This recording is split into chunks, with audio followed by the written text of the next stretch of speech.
Hello everyone, I'm back to read some more Wild Robot today. I hope you liked yesterday's first two chapters.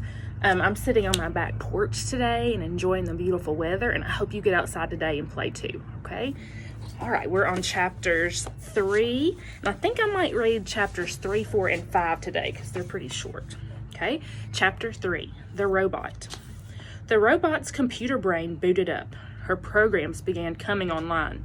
And then, still packed in her crate, she automatically started to speak. Hello, I am Rosum, Unit 7134, but you may call me Roz. While my robotic systems are activating, I will tell you about myself. Once fully activated, I will be able to move and communicate and learn. Simply give me a task and I will complete it. Over time, I will find better ways of completing my task. I will become a better robot. When I am not needed, I will stay out of the way and keep myself in good working order. Thank you for your time. I am now fully activated. Chapter 4. The Robot Hatches. As you may know, robots don't really feel emotions, not the way animals do. And yet, as she sat in her crumpled crate, Roz felt something like curiosity. She was curious about the warm ball of light shining down from above.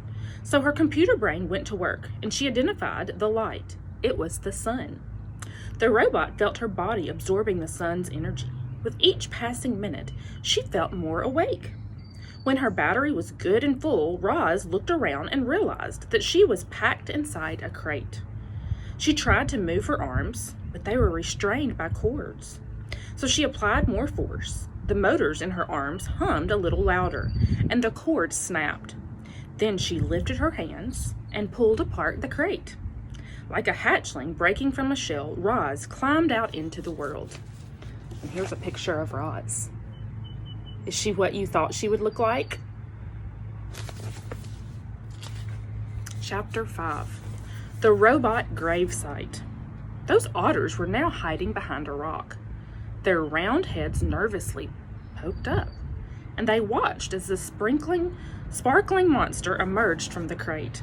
The monster slowly turned her head and she scanned the coastline. Her head turned and turned all the way around, and it didn't stop turning until she was looking right at the otters. Hello, otters. My name is Roz.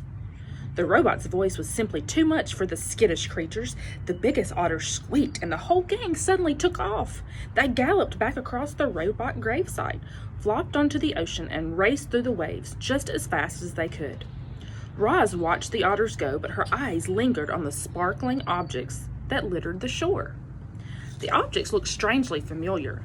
The robot swung her left leg forward and then her right, and just as she was taking her first steps, she stomped away from her crate and over the rocks and through the gravesite until she was standing above the broken robot body.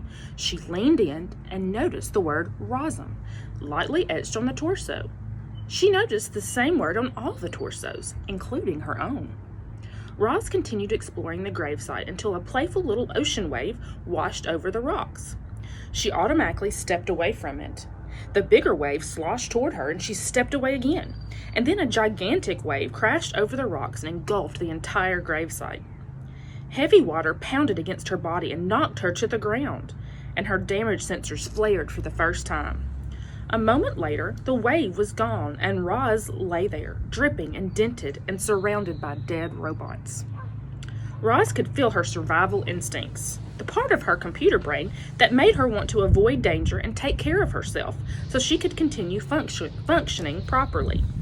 Her instincts were urging her to move away from the ocean. She carefully got to her feet and saw that the high above the shore, the land was bursting with trees and grasses and flowers. It looked lush and safe up there. It looked like a much better place for our robot. She had just one problem. To get up there, she would have to climb the sea cliffs. You think she'll be able to? I don't know. Check back next time, okay? See y'all later.